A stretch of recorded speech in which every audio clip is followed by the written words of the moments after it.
Kejadian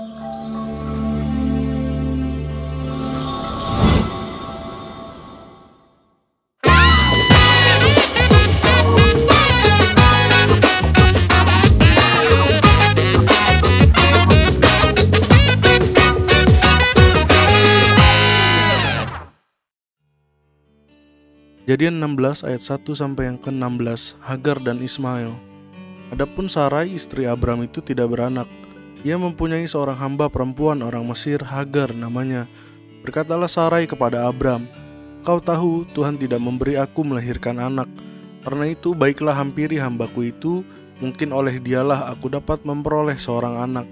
Dan Abram mendengarkan perkataan Sarai. Jadi Sarai istri Abram itu mengambil Hagar hambanya orang Mesir itu, yakni ketika Abram telah 10 tahun tinggal di tanah Kanaan, lalu memberikannya kepada Abram suaminya untuk menjadi istrinya. Abram menghampiri Hagar, lalu mengandunglah perempuan itu.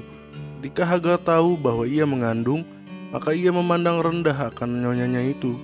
Lalu berkatalah Sarai kepada Abram, "Penghinaan yang kuderita ini adalah tanggung jawabmu. Akulah yang memberikan hambaku ke pangkuanmu." Tapi baru saja ia tahu bahwa ia mengandung, ia memandang rendah akan aku. Tuhan kiranya yang menjadi hakim antara aku dan engkau. Kata Abram kepada Sarai, "Hambamu itu ada di bawah kekuasaanmu. Perbuatlah kepadanya apa yang kau pandang baik." Lalu Sarai menindas Hagar, sehingga ia lari meninggalkannya. Kemudian lalu malaikat Tuhan menjumpainya dekat suatu mata air di padang gurun, yakni dekat mata air di jalan ke Syur. Katanya, "Hagar, hamba Sarai, dari manakah datangmu dan kemanakah pergimu?" Jawabnya, "Aku lari meninggalkan Sarai nyonyaku." Lalu kata malaikat Tuhan itu kepadanya, "Kembalilah pada nyonyamu, biarkanlah engkau ditindas di bawah kekuasaannya."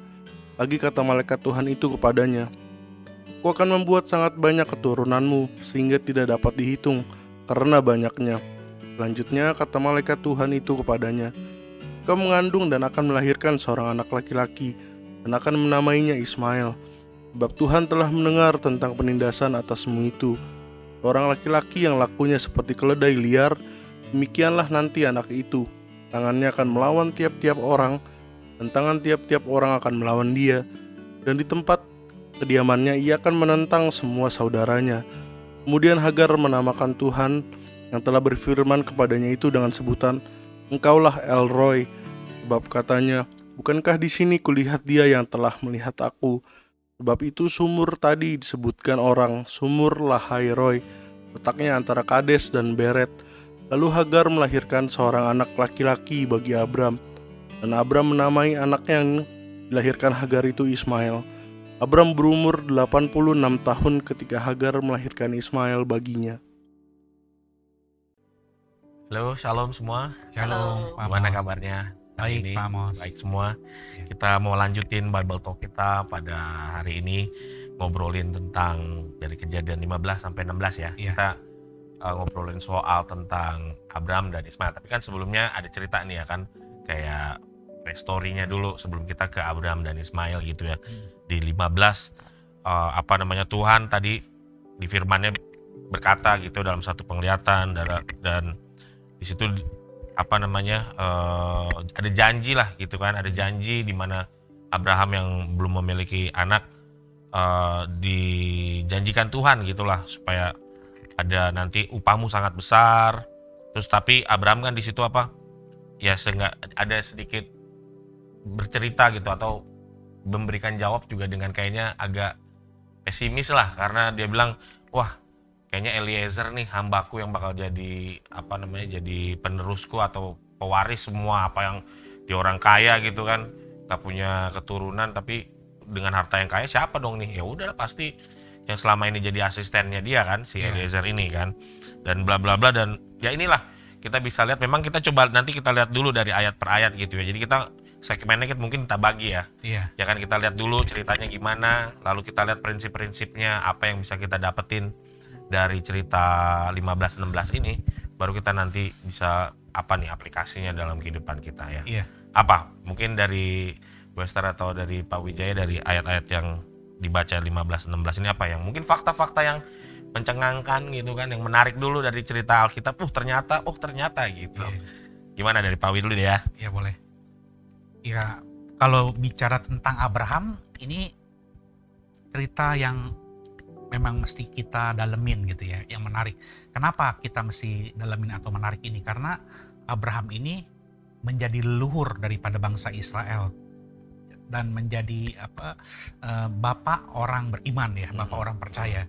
Nah di dalam nanti yang kita akan bahas ini, Abraham ini memang tokoh yang unik. Kenapa tokoh yang unik? Karena di masa tuanya ya, di mana secara teori gitu, secara kalau kita lihat hitung-hitungannya, dia nih nggak mungkin punya anak gitu. Pertama, Abraham sendiri memang mengakui bahwa dia sudah tua. Ya, gitu. umur. Ya, sudah tua sehingga tidak memiliki kekuatan lagi untuk memiliki anak. Yang kedua juga pasangannya yang Israel ini, Sarai ya, yang disebut Sarai. Ya. Sarai pun dia berkata sendiri di dalam ayat 15 tadi, bahwa di dalam ayat 15 itu bahwa dia orang yang tidak punya anak, artinya mandul gitu ya. Ya. Nah maka di sini bagaimana kita bisa belajar nanti dari kisah Abraham ini. Ya. Banyak yang akan kita pelajari nanti. Dari saya gitu Bu Esther. Mungkin Bu Esther ada tambahan. Ya kalau saya untuk pendahuluan topik ini, ya dengar kata Abraham pasti di benak kita masing-masing itu kan bapak orang percaya gitu ya. Karena waktu Abraham dipanggil pertama gitu ya, Abram kan ya, sebelum Abraham gitu kan. Itu Tuhan sudah janjikan. Tuhan janjikan suruh keluar, bla bla bla bla bla dengan janji Tuhan gitu. Tapi pada kenyataannya proses mengiring Tuhan itu ternyata kan nggak proses janji itu nggak langsung jadi ya Pak ya. Maksudnya kamu akan memiliki keturunan yang banyak seperti pasir, seperti bintang gitu kan. Tapi ternyata proses itu panjang gitu. Sampai ke pasal 15 ini di ayat 1, kemudian datanglah firman Tuhan kepada Abram dalam suatu penglihatan, janganlah takut Abram, akulah perisaimu, upahmu akan sangat besar. Di ayat 2 Abram menjawab, ya Tuhan Allah, apakah yang akan engkau berikan kepadaku karena aku akan meninggal dengan tidak punya anak, dan yang akan mewarisi rumahku ialah Eliezer orang Damsyik itu. Jadi memang ya ke kita sekarang ini untuk percaya kepada janji Tuhan, ya memang ada proses yang harus kita jalani. Gitu. Ya mungkin kita coba ngobrolin bahwa faktanya awal-awal waktu Tuhan bilang jangan takut Abram, akulah perisaimu gitu kan, upahmu akan sangat besar. Tapi jawabnya gimana Tuhan? You bilang you sebagai perisai beri upah besar, maksudnya kayak gimana gitu. Yang kita tahu kan Abram itu kan bapak orang percaya. Memang kita juga bisa mencerahkan juga gitu ya, bahwa ada perubahan nama kan. Jadi kita sebenarnya konteksnya sebelum ini berubah nama. Aku tadi barusan lihat ada di 17 ayat yang keempat atau kelima, baru ada perubahan nama yang diberikan sama Tuhan gitu ya. Kita tahu bahwa Abram sendiri kan artinya exalted father gitu. Jadi bapak yang ditinggikan lah gitu. Dan Abraham sendiri nanti itu artinya adalah bapak dari banyak keturunan lah istilahnya begitu, bapak dari banyak keturunan bangsa gitu ya. Itu kan ada satu perubahan. Tapi di sini masih aja Abraham ini loh ragu gitu ya. Tetapi yang unik ya tadi, coba kita lihat dulu deh ini yang ayat yang ke-6 gitu ya. Pertama kita komplain. Jadi maksud aku gini, bisa nggak sih sebenarnya orang Kristen jadinya komplain gitu ya? Ya kan komplain ya. Memang apa deh? Kita langsung masuk juga nih ya. Maksudnya prinsipnya ya Abraham sendiri komplain gitu. Ya Tuhan, you bilang you inilah. Ya kita tahu lah Tuhan El Shaddai lah, Tuhan Jehovah Jireh lah, all is nama dia semuanya ada gitu ya. Tapi kita karena situasinya nggak seperti yang ada gitu yang kita inginkan, ya kita komplain gitu. Kadang kan kita dibilang pendeta juga nggak boleh dong komplain sama Tuhan gitu, lu siapa gitu ya. Tapi ya kejadiannya kan Abraham sendiri bilang gitu loh, ya nggak ada nih, Tuhan bilang ini semua buat siapa gitu, Eliezer kan. Lalu ya aku sih takjub lah, ini juga aku bisa lihat Tuhan menjawab di ayat yang kelima gitu ya. Membawa Abraham keluar Coba lihat tuh langit.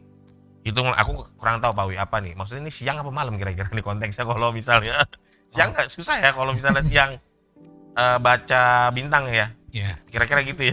Kalau bintang satu-satu disuruh paling cuma berapa gitu. Tapi kan kalau dilihat di sini kan hitunglah.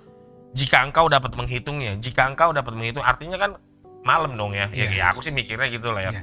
Dan maka berfirman demikianlah layak banyaknya nanti keturunanmu. Nah di sini yang Tuhan seneng gitu nih. Ini nih prinsipnya. Menurut aku sih ya, menurut aku prinsipnya even ya memang Tuhan di sini berperkara sih. Maksudnya dia ya ini mungkin satu hubungan komunikasi kali Pak dengan Tuhan begitu erat. Bisa Tuhan juga ngomong sama dia. Coba nih lihat ini. Maksudnya Tuhan punya menjawab lah komplainan kita gitu loh. Dan lalu percayalah Abraham kepada Tuhan lalu memperhitungkan hal itu sebagai kebenaran gitu. Jadi Abraham ya nggak stuck di ketidakpercayaan yang pertama tadi kan. Gimana orang nggak ada siapa-siapa di hidup gue cuma sama Sarai doang. Ya ternyata Tuhan tunjukkan. Mungkin ada yang lain apa yang menarik dulu kok apa nih fakta-fakta yang aku sih menarik banget gitu. Nggak percaya. Tuhan bilang akulah perisaimu, akulah yang akan membuatmu dapat upah besar. Aduh Tuhan, you talk like soundnya kayaknya ya you are God but me now gitu ya. Gua nih yang sekarang nggak kayak begitu gitu. Tapi Tuhan tunjukkan gitu dan ya inilah aku prinsipku jadi aku dapat oke, I must believe in di tidak kepercayaanku gitu. Kayak apa sih waktu itu kepala rumah ibadat ya, Tuhan tolong aku yang tidak percaya ini gitu. Jadi gimana ya kayak paradok, bilangnya nggak percaya tapi sebenarnya berharap mau percaya gitu ya. Inilah apa ada pengalaman atau gimana gitu percaya nggak percaya Tuhan. Ya kalau saya lihat dari ayat 1 ya di Kejadian 15 itu ini seperti janji Tuhan kepada Abraham gitu. Jadi bicara tentang perisai itu tentang perlindungan Pak. Jadi bagaimana nanti Abraham dan keturunan itu berada dalam perlindungan Allah. Nanti kita bisa melihat begitu banyak fakta bagaimana Abraham, terutama kepada Abraham ini. Dia nanti ada ketemu dengan raja, dalam keadaan apapun Tuhan memproteksi dia. Memang kalau di ayat sebelumnya kita juga bisa ngomong bagaimana janji Tuhan kepada Abraham. Yang mengutuk engkau akan aku kutuk. Yang memberikan berkat pada engkau akan memberikan berkat. Ini kan jadi setelah perlindungan Tuhan juga. Dan ini dikonfirmasi lagi dengan ayat ini. Terus kemudian upahmu akan sangat besar. Nah ini juga tadi ini merupakan seperti janji Tuhan kepada Abraham. Memang ini yang disebut orang atau apa ya, tokoh janji itu. Orang yang memegang janji. Tokoh perjanjian. Nah terus kemudian memang yang menarik ya, yang nanti akan jadi poin yang diambil di dalam perjalanan iman dan kemudian juga akan menjadi tolak ukur di ayat 6 Pak. Lalu percayalah Abraham kepada Tuhan, maka Tuhan memperhitungkan hal itu sebagai kebenaran. Ini nanti di ayat selanjutnya bahwa sebelum ada apapun termasuk dalam hukum Taurat, maka percaya Abraham ini menjadi titik tolak. Di mana ketika engkau percaya, bukan dengan perbuatanmu, engkau bisa dibenarkan Allah. Aku kalau kayak gitu kita tahu Pak ya, bahwa ini kan sebenarnya ketetapan Tuhan gitu ya dalam percaya tadi dia dibenarkan gitu. Dari bosan ada tambah. Iya sama lah ya. Sekalipun dalam perjalanan iman kita ada keraguan, ada kebimbangan. Tapi yang saya percaya, yang saya pasti, ya Tuhan tahu, betul ya. Sama, ini kita jadi kita bold ini ayat 6 ya. Tuhan memperhitungkan hal itu. Jadi dalam keraguan-raguan kita, dalam ketidakpercayaan kita mungkin kepada satu situasi, tapi yakin banget Tuhan lebih tahu apa yang ada di hati kita. Nah, waktu kita memutuskan untuk percaya gitu ya, sekalipun tadi kan di depan kan protes dong. Wah, gue udah umur segini Tuhan, mana nih kayaknya janji Tuhan tuh kayak cuma lip sync aja gitu. Tapi di sini dicatatkan, lalu percayalah Abraham kepada Tuhan dan diperhitungkan. Jadi, nah kita dari perikop ini belajar bahwa ketika kita memutuskan untuk percaya, ya itu Tuhan perhitungkan. Belum melakukan apa-apa loh Pak. Ini masih percaya. Yes, I believe you God. Itu tuh Tuhan perhitungkan gitu. Ya itu makanya jadi prinsip utama dalam kehidupan kita. Memang sih ini dari pihak Tuhan ya. Tadi maksudnya mungkin ya kita nggak tahu, kita mungkin hubungannya kayak Abraham gitu. Mungkin bisa jadi trik lah. Bagaimana kalau kita misalnya tadi dengan ketidakpercayaan, ya alam misalnya dengan alam tadi ya. Mungkin dengan alam jalan-jalan kali ya. Ya dengan melihat alam semesta ini gitu, Tuhan bilang ya tadi bintang-bintang gitu ya. Mungkin ya jadi istilahnya ya tadi aku bilang kita mungkin hubungannya nggak sampai gitu, mungkin pergi ke puncak gitu atau gimana, nggak sampai. Ya kayaknya itu jadi inspirasi juga untuk melihat kebesaran Tuhan gitu ya, untuk melihat dan kepercayaan kita mulai pulih gitu akan semua mungkin ya hantaman badai dunia ini atau hantaman masalah ini ya. Dan aku lihat juga, aku sering gini, maksudnya kalau lagi belajar Alkitab, Bible Talk juga kayak gini, seru gitu lihat kronologinya kan. Dan apa yang Tuhan katakan itu aku selalu bold lah istilahnya, selalu apa sih maksud Tuhan ngomong. Dan kita coba bisa lihat lagi nih, yang ayat yang ke-7, akulah Tuhan yang membawa engkau dari Ur Kasdim untuk memberikan negeri ini kepadamu menjadi milikmu. Apa tuh maksudnya perkataan Tuhan? Ya kan? Ya aku cuma bisa lihat, tahu diri lu dari mana gitu. Maksudnya udah dipanggil, udah sampai sini, sampai sekarang nih, ini siapa yang manggil gitu, siapa yang punya kedaulatan gitu lah istilahnya. Everything yang sudah terjadi dalam kehidupan kita semuanya itu karena Tuhan gitu ya. Ya mungkin dari situ coba ada nggak apa namanya, aku ya kita enak gitu kalau ngobrolin Tuhan, lagi ngomong tuh aku langsung maksudnya apa nih, maksud supaya kita bisa jadiin prinsip gitu ya, apa dalam kehidupan ini, bahwa ya aku ingat gitu, oh iya dulu aku gini dan sampai sekarang aku ya begini gitu. Iya, kalau ayat 7 ini kan memang nge-reminder lagi nih, diingetin lagi. Akulah Tuhan yang membawa engkau keluar. Maksudnya Tuhan mau bilang nih, kok lu masih ragu sih, kok masih nggak percaya gitu loh dengan situasi yang sebenarnya dia kan nggak tahu apa-apa ya, disuruh keluar itu kan hanya modal percaya juga. Tapi dia keluar melakukan apa yang Tuhan bilang. Nah ini Tuhan pertegas di ayat 7 ini, akulah Tuhan. Nah sama dengan kita teman-teman, kalau misalnya ada titik, ada situasi kita mulai nggak percaya, tapi waktu kita berdoa, merenung gitu ya, pribadi mungkin atau dengan pasangan kita, pasti Tuhan ingetin lagi, masa lupa sih lu pernah gua tolong? Inget dong dulu waktu ini segala macam. Oh iya, reminder lagi gitu. Nah di ayat 7 ini ya Tuhan pertegas lagi gitu. Dari Pak Wi, ya. Kalau dari saya mungkin saya sedikit kembali Pak kepada cerita yang ayat sebelumnya itu.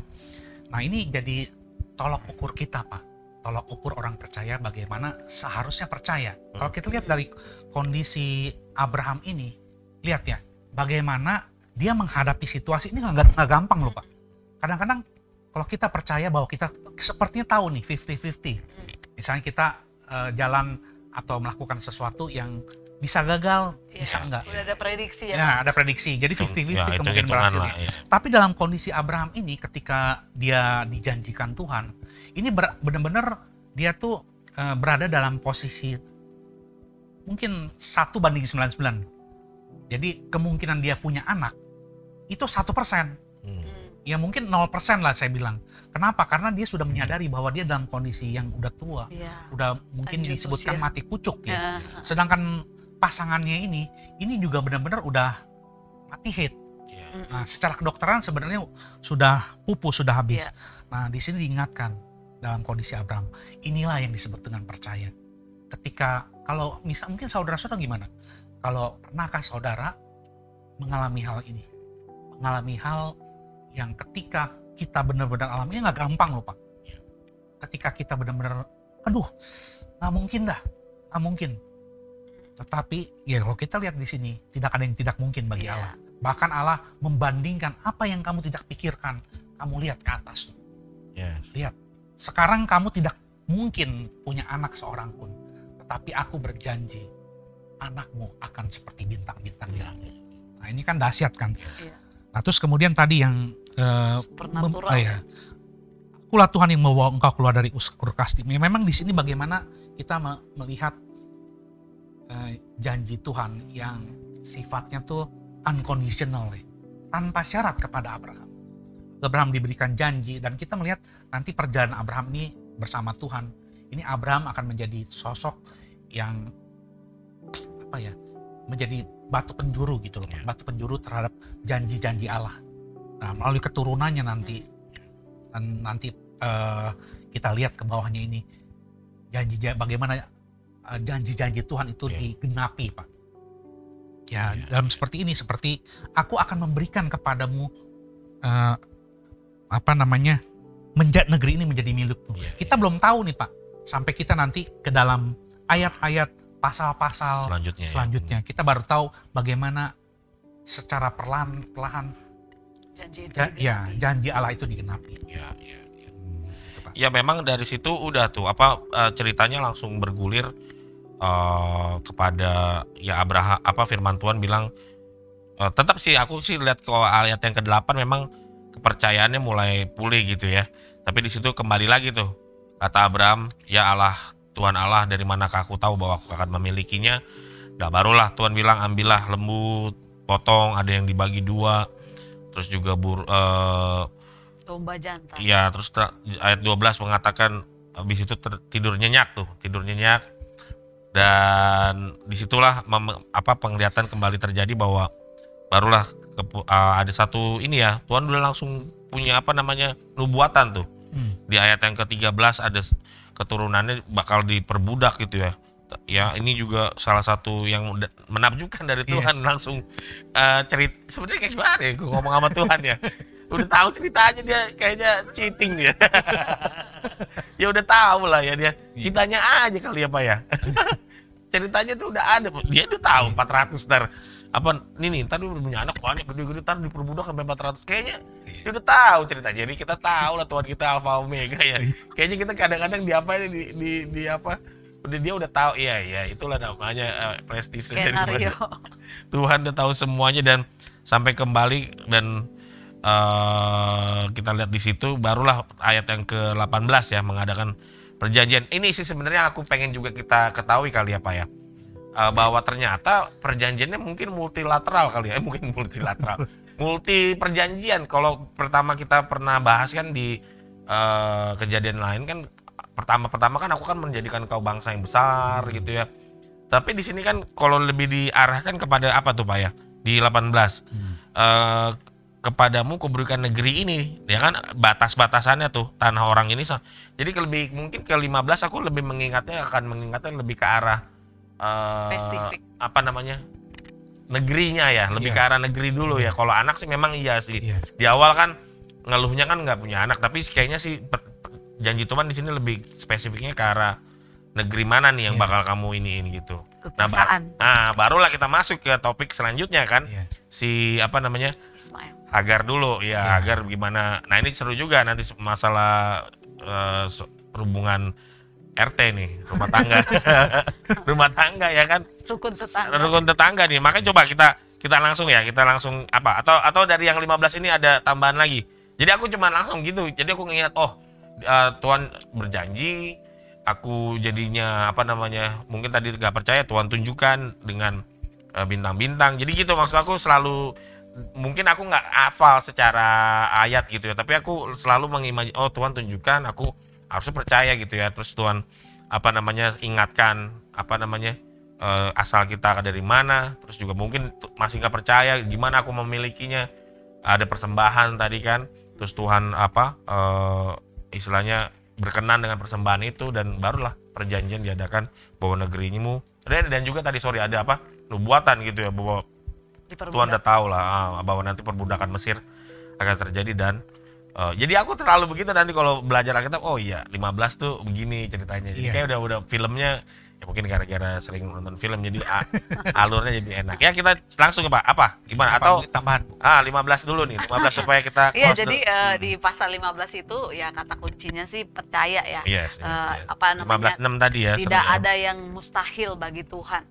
Walaupun diagnosa dokter, diagnosa orang-orang, apapun yang di hadapan kita sepertinya memang itu tuh mustahil. Tapi di pasal 15 ini kita diingatkan bahwa tidak ada yang mustahil bagi Tuhan, asal kita percaya. Ya memang nanti kalau kita selanjutnya ke ayat-ayat gini, aku punya maksudnya baru kemarin seenggaknya aku ingat lah, maksudnya sebenarnya di Alkitab itu ada satu perputaran kejadian yang nggak secara sengaja terjadi lagi sebenarnya. Aku setuju dengan pasti juga bahwa sejarah itu berulang doang gitu. Jadi yang perlu kita pelajarin tadi aku jadi firm gitu ya, prinsipnya apa gitu, bakal sejarahnya kan akan ngulang nih, kayak filmnya ngulang lagi nih gitu. Jadi kita tahu harus berbuat apa. Mungkin dulu kita berbuat kesalahan di masa lalu, berarti nanti pas nanti mengulang di masa depan ya kita tahu what have to do gitu ya. Belajar dari kesalahan. Iya, menyadari kesalahan. Nanti kita lihat. Udah Pak, kita gimana? Lanjut kita ke mungkin saya sedikit tambahin gini ya, Pak. Di dalam ayat 15 ini, terutama yang terakhir itu, tadi Pak Amos sudah bilang bahwa Allah tuh seperti ya mungkin kalau para nabi ya dianggap seperti bernubuat gitu ya. Tetapi ini karena janji Tuhan bahwa nanti keturunanmu ya, nanti kita lihat bahwa itu terjadi di ketika tahu lah ceritanya lah ya, Israel gitu, dibuang ke Mesir. Nah terus kemudian juga ada satu hal Pak yang mungkin saat-saat ini mungkin sedang menjadi topik ya, dimana tentang negeri atau wilayah. Disebutkan di sini, kepada keturunanmu kuberikan negeri ini. Nah ini kan Allah memberikan janji secara spesifik Pak, kepada Abraham dan keturunannya. Dari mana ke mananya gitu ya Pak. Termasuk negeri Pak. Jadi kalau sekarang mungkin orang melihat perjanjian Allah ini seperti aneh gitu loh. Karena tidak mungkin sebuah negeri itu, karena sekarang kan udah ada batas-batas kan. Kalau waktu itu secara jelas khusus kepada Abraham dan keturunannya akan kuberikan negeri ini. Jadi Allah secara khusus memberikan suatu wilayah, suatu negeri itu kepada keturunan Abraham. Bahkan dia sebutkan, Abraham, ini tanah siapa nih? Tanah orang Keni, ada 10 penduduk orang Kanaan Pak. Dia bilang, tanah ini akan menjadi milik engkau dan akan kau duduki, dan tanah ini akan kuberikan. Berarti apa?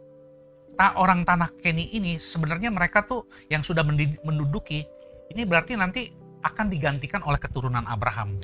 Dan ini janji Tuhan secara khusus kepada Abraham. Gitu Pak. Itu memang kedaulatan Tuhan apa ya? Untuk ya kadang-kadang kan kok Tuhan gitu sih, gak ada tanah lain apa ya, dekat-dekat mana gitu, pengkolan mana gitu ya. Ya tapi itulah, aku selalu percaya Tuhan punya rencana dan Tuhan punya cerita lah ya intinya. Ya, nah makanya ini kita langsung ke topik kita juga nih, ke ayat yang selanjutnya, pasal selanjutnya, bahwa di situ kita lihat ada fakta kembali, adapun Sarai ya, kita ke 16 nih, seru juga. Jadi aku jadi ingat nih Hagar dan Ismail ini 16 karena pasalnya 16, ayatnya ada 16. 16. Adapun ya kadang gitu aku cari-cari hal yang apa namanya, yang unik-uniknya aja. Mudah diingat gitu ya. Nah, ini faktanya Sarai istri Abraham tidak beranak ya kan. Terus apalagi di situ? Sarai bilang, "Kau tahu Tuhan tidak memberi aku melahirkan anak." Waduh, dia tahu ya. Aku baru kayaknya komunikasinya kurang baik ini suami istri dia. Karena terus suggestionnya udah deh, tuh gue punya tuh si Hagar tuh, coba dicobain tuh gitu kan. Yakni ketika 10 tahun, udah 10 tahun mereka ya udah di tanah Kanaan itu, lalu dihampiri di 4, lalu tapi seperti biasa. Nah inilah poligami ya, nanti kalau kita ngomongin soal poligami gitu ya, apakah poligami ya, terus apa namanya yang dinamakan damai selalu, baru jadi dikit dipakai udah ini langsung dibilang di situ apa Pak, memandang rendah tuh ya di ayat yang ke ini. Lalu penghinaan apa? Dah dia yang ngasih saran, sekarang kena getahnya seperti biasa istri-istri gitu. Salah nih gue. Ya aku derita, dia memandang rendah, lalu ya kan dia hambamu, ya udah terserah dong. Lalu karena ditindas ya udah kan, melarikan diri. Lalu ada malaikat Tuhan, itu yang menarik juga ya, yang ke-9. Kembalilah kepada nyonyamu biarlah engkau ditindas gitu ya. Ini udah jadi ya banyak lah memang pertanyaan kalau kita ngomong kejadian ini, hal-hal yang kayaknya Tuhan kayak nggak adil juga. Kok mau sih disuruh lagi untuk ditindas gitu ya. Dan selanjutnya engkau akan ada satu kembali nubuatan Tuhan melahirkan anak, namanya dia Ismail, sebab Tuhan telah mendengar penindasan atas itu. Dia kelakuannya bakal begini-begini, lalu menamakan Tuhan itu El Roy, sumurnya, letaknya, lalu melahirkan anak-anak. Dan Abraham faktanya di sini kita bisa lihat di 1686 tahun gitu waktu melahirkan Hagar melahirkan Ismail gitu ya. Gimana? Ada yang menarik dari 1:16 ini, fakta yang menarik? Ya, saya dulu udah ya, bikin silakan Pak Wi. Ya, pertama kita perlu ketahui bahwa pada masa tradisi lalu, Pak, ketika dalam hal ini Sarai ya, memiliki Hagar, maka ketika Hagar ini diminta untuk bersetubuh ya dengan suaminya, maka anaknya memang secara tradisi atau budaya itu akan menjadi milik tuannya. Dalam hal ini si Sarai. Nah, kita harus tahu, kita harus juga seperti memahami siapakah Hagar ini. Hagar ini dia seorang Mesir. Ya, disebutkan ya. Ada. Jadi seorang Mesir yang nantinya akan diambil atau kawini gitu ya, dikawini lah, bener, dikawini. Mungkin kalau udah jadi hamba ya terserah mau diapain gitu lah Pak ya. Iya. Apa enggak gitu? Enggak, dalam hal ini tentu tergantung, kan di sini kan belum ada ham kali Pak. Iya. Yang di sini kan disebutkan Pak. Jadi ditidurin karena ada seizin istri. Si Sarai, tidurilah dia gitu kan. Nah, tapi memang Hagarnya sendiri ini adalah seorang Mesir Pak. Dia bukan maksudnya memang dari negeri Mesir gitu. Asli. Nah, terus kemudian di sini Pak, jadi kalau kita lihat ini mengulangi kalau kita lihat di dalam Kejadian 3 ayat 17. Coba saya bacakan ya. Ini bagaimana potret ketidakpercayaan, sebenarnya ini menjadi potret Pak, kegagalan Abram dan Sarai ini kepada Tuhan. Tadi Tuhan sudah berjanji loh. Pemilik langit dan bumi sudah berjanji. Hei, kamu nih, walaupun kamu sudah mandul, kamu lihat tuh di atas tuh. Ya, 15 tadi. Ini janji Tuhan, tetapi kita lihat bagaimana ini potret kegagalan mereka mempercayai Tuhan. Ini seperti mengulang Pak. Kejadian 3 ayat 17, saya bacakan ya. Lalu firman-Nya kepada manusia itu, karena engkau mendengarkan perkataan istrimu dan memakan dari buah pohon yang telah kuperintahkan kepadamu, jangan makan daripadanya, maka terkutuklah tanah, dan seterusnya. Nah, jadi ini seperti mengulangi loh apa yang dilakukan oleh Adam. Dia mendengar perkataan. Nah, ini Pak terlihat kecil loh Pak, terlihat remeh-temeh. Tapi kemudian apa yang dilakukan Sarai ini berdampak panjang Pak terhadap sampai sekarang. Iya, sampai sekarang. Kalau kita lihat banyak sekali pertentangan tentang siapa sesungguhnya keturunan Abraham yang pemilik keturunan itu. Nah, ini mungkin nanti akan saya lanjutkan ya. Sampai di sini itu dulu Pak. Ya, kalau aku sih di pasal 16 ini judulnya Ketika Tuhan Sulit Dimengerti. Ya, jadi kalau kita baca ya dari 1 sampai 16 ini tuh pasti kan Tuhan tahu ya, seizinnya Tuhan gitu. Nah, kalau dari versinya Sarai sebagai wanita gitu ya, saya kan wanita ya. Iya, maksudnya pasti dong imamnya si Abram itu udah kasih tahu dong janji Tuhan, betul ya? Kan udah kasih tahu pasti sama si Sarai gitu. Tapi tuh dari sisinya si Sarai nih bilang, udahlah Pak, ambil deh ini. Nah, itu ya. Nah, terus si Abram ini nih, si pria ini nih nurut aja. Betulan lah gitu. Ya udahlah ya, udah seizin istri gitu kan, nurut gitu. Tapi setuju dengan yang Pak Wi bilang, harusnya idealnya kan dia udah dengar janji Tuhan ya. Tapi realitanya dia malah cepet banget gitu beralih dari bisikan istrinya untuk ambil Hagar. Nah, itu yang pertama. Lalu yang kedua, waktu si Hagar udah dikasih ke si Abram gitu ya, di sini kan dicatat ya, Hagar itu memandang rendah nyonyanya. Nah, ini nih nggak tahu diri juga nih. Kalau tadi Pak Wi bilang kita harus memahami tradisi di sana, seorang Hagar ini budak ya? Hamba gitu kan. Harusnya kan nggak punya kuasa atau nggak bisa protes, loh kok aku dihamilin atau kok aku diperistri, nggak punya protes gitu karena hamba. Nah tapi di sini dibilang memandang rendah nyonyanya gitu. Nah ini nggak tahu diri nih. Jadi memang dari satu kesalahan ini membuahkan akibat yang fatal bahkan sampai sekarang. Gitu sih. Tapi kalau kita bisa lihat gitu tadi di ayat 1 sampai 16 kan ada malaikat berkata, pokoknya ada tektokan dengan malaikat dengan kejadian ini. Makanya aku bilang tadi ketika Tuhan sulit dimengerti. Ini kan situasi sebenarnya nggak benar kan ya Pak ya. Karena Tuhan udah berjanji tapi Sarah lakukan dan Abraham turutin gitu loh. Nggak benar. Tapi di sini ada kata malaikat, ada kata Tuhan berkata gitu ya. Berarti kan seizinnya Tuhan kejadian ini terjadi. Nah itu dia makanya aku bilang ketika Tuhan sulit dimengerti gitu. Itu dari saya. Ya memang kalau lihat secara kronologi karena kita ngobrolin 15-16 ini ya. Tadi aku bilang perjanjiannya memang kan Tuhan ke 15 nggak secara spesifik banget tuh. Ini nih harus janjinya di mana? Supaya besok kita dapat maksudnya dapat dari karakter Sarah itu gimana orangnya, Abraham tuh gimana orangnya gitu ya. Jadi kita bisa lihat kenapa mereka bertindak seperti itu kan jadinya kan.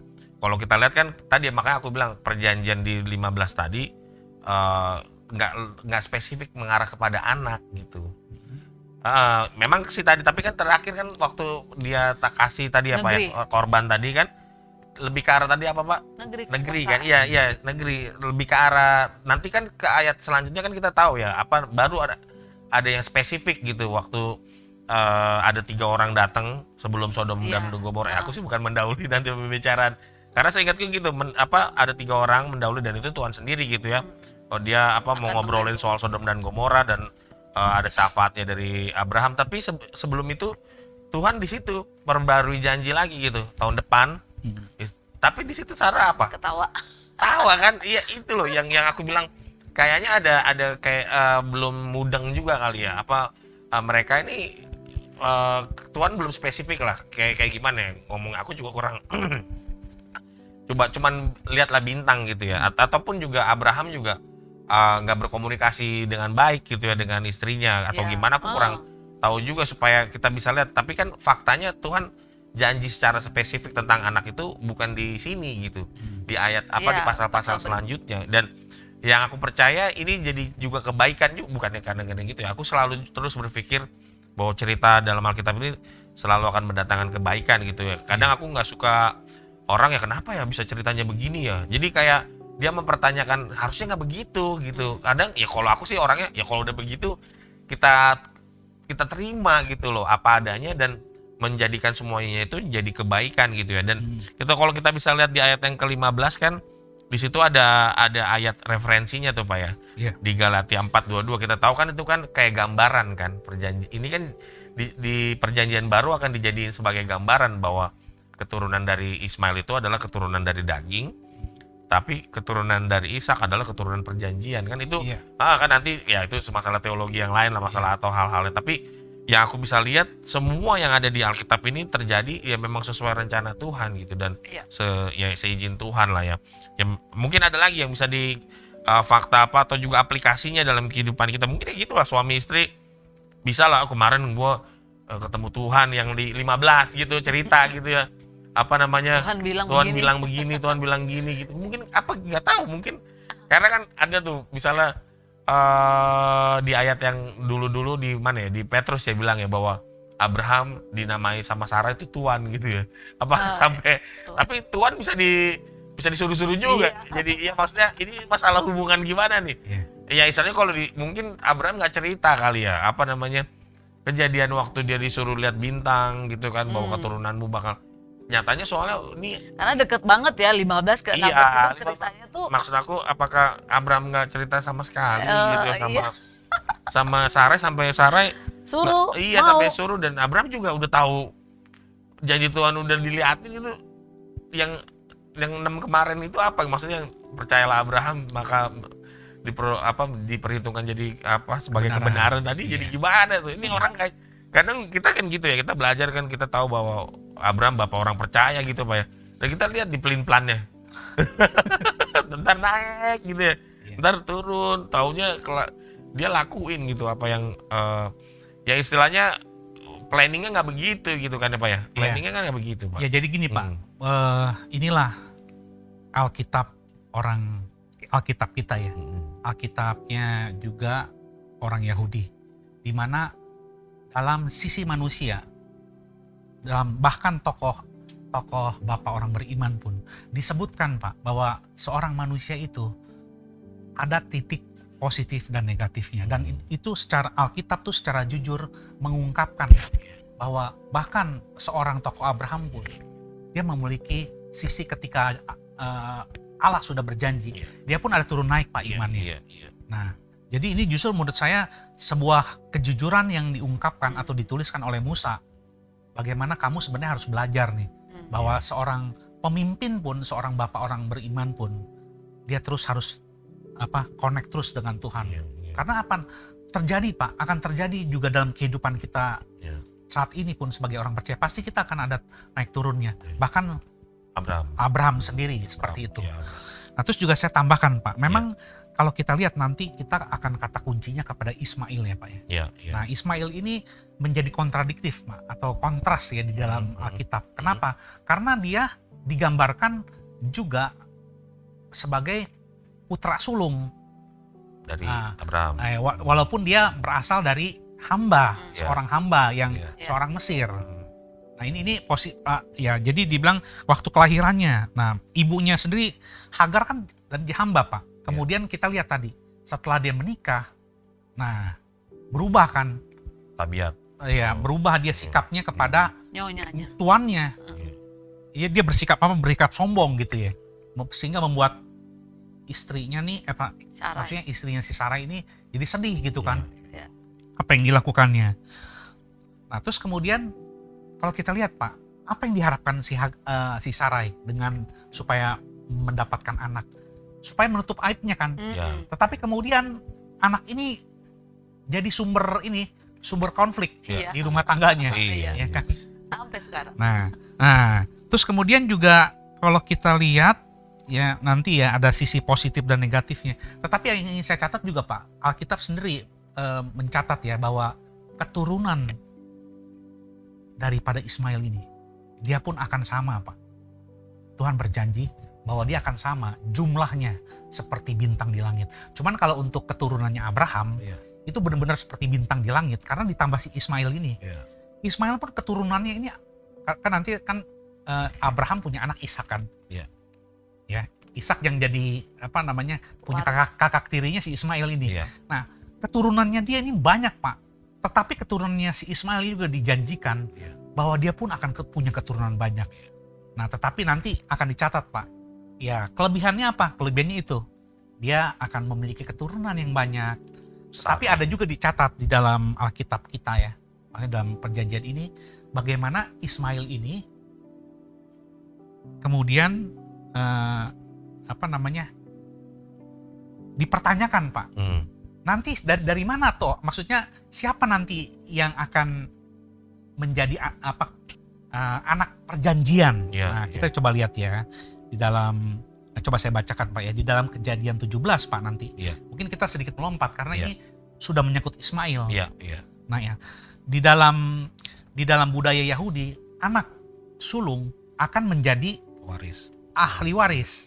Secara teoritis, kalau dia berada di dalam garis keturunannya si Hagar, maka Ismail ini otomatis Pak, dia akan menjadi ahli waris. Tetapi coba kita lihat di dalam kitab Taurat. Ini kitab Taurat adalah kitab yang awal ya Pak ya.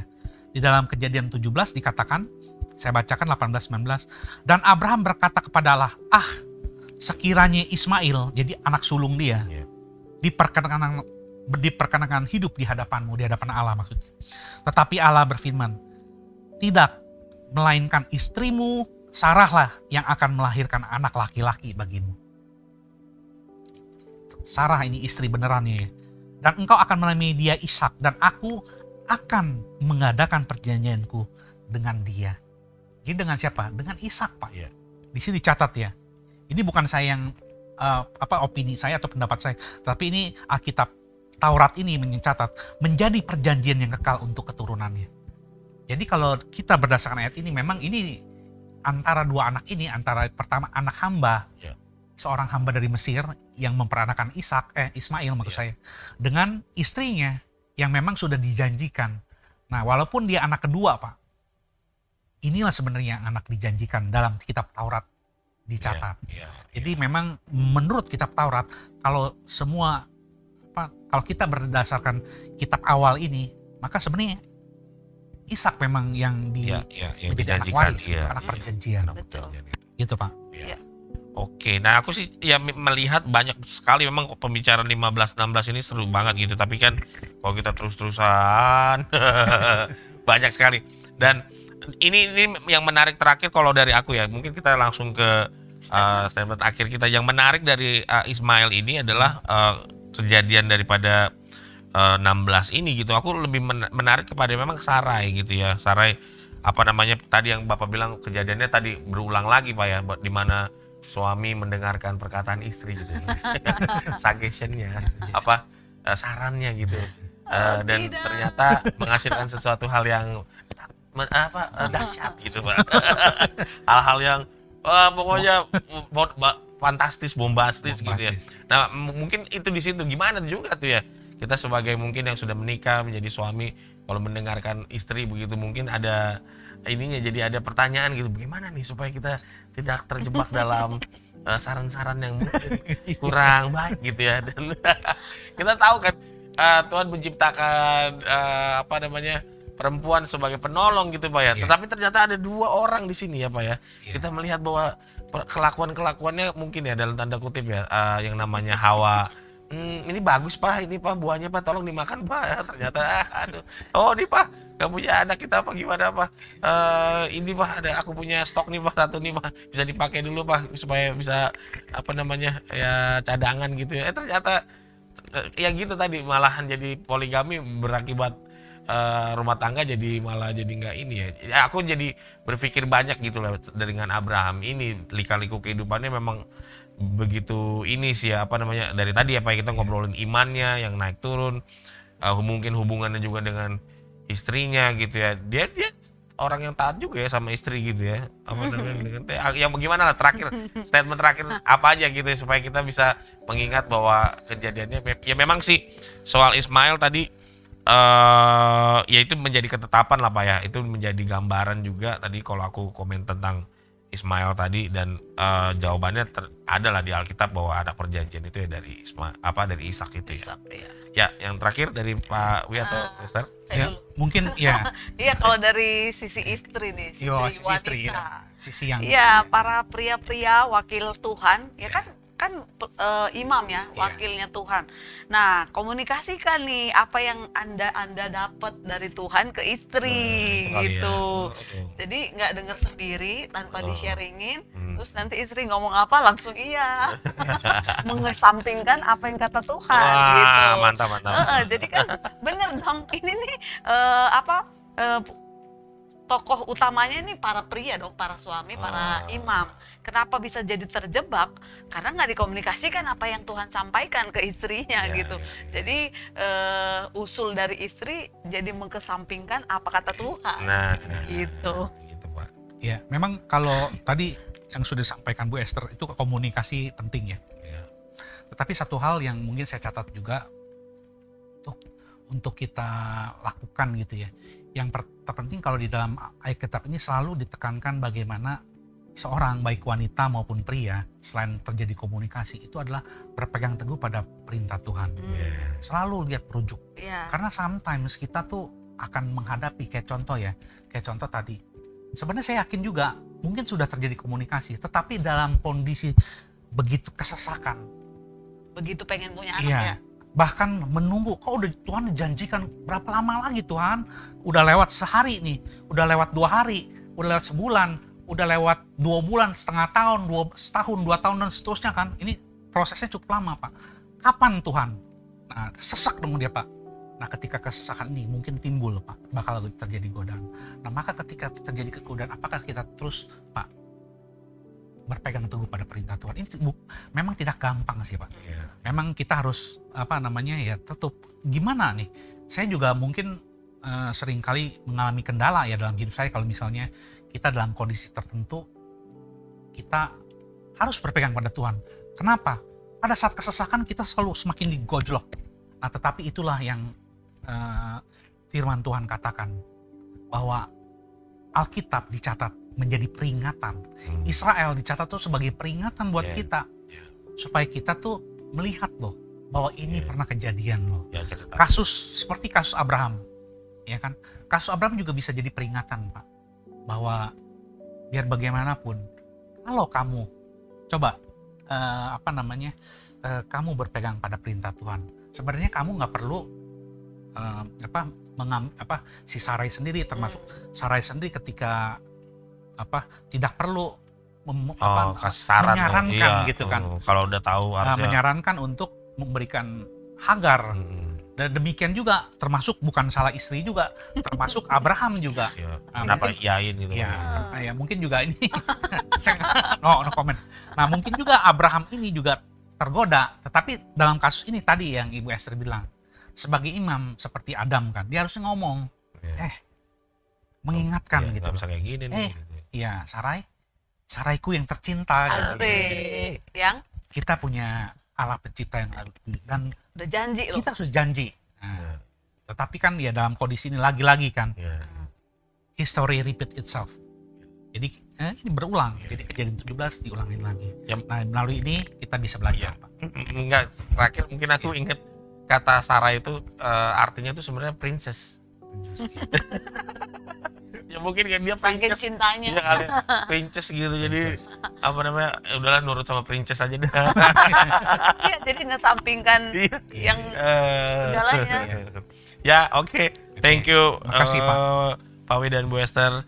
Inilah Sunday Bible Talk kita pada kesempatan hari ini. Semoga memberkati kita semua yang boleh menyaksikan.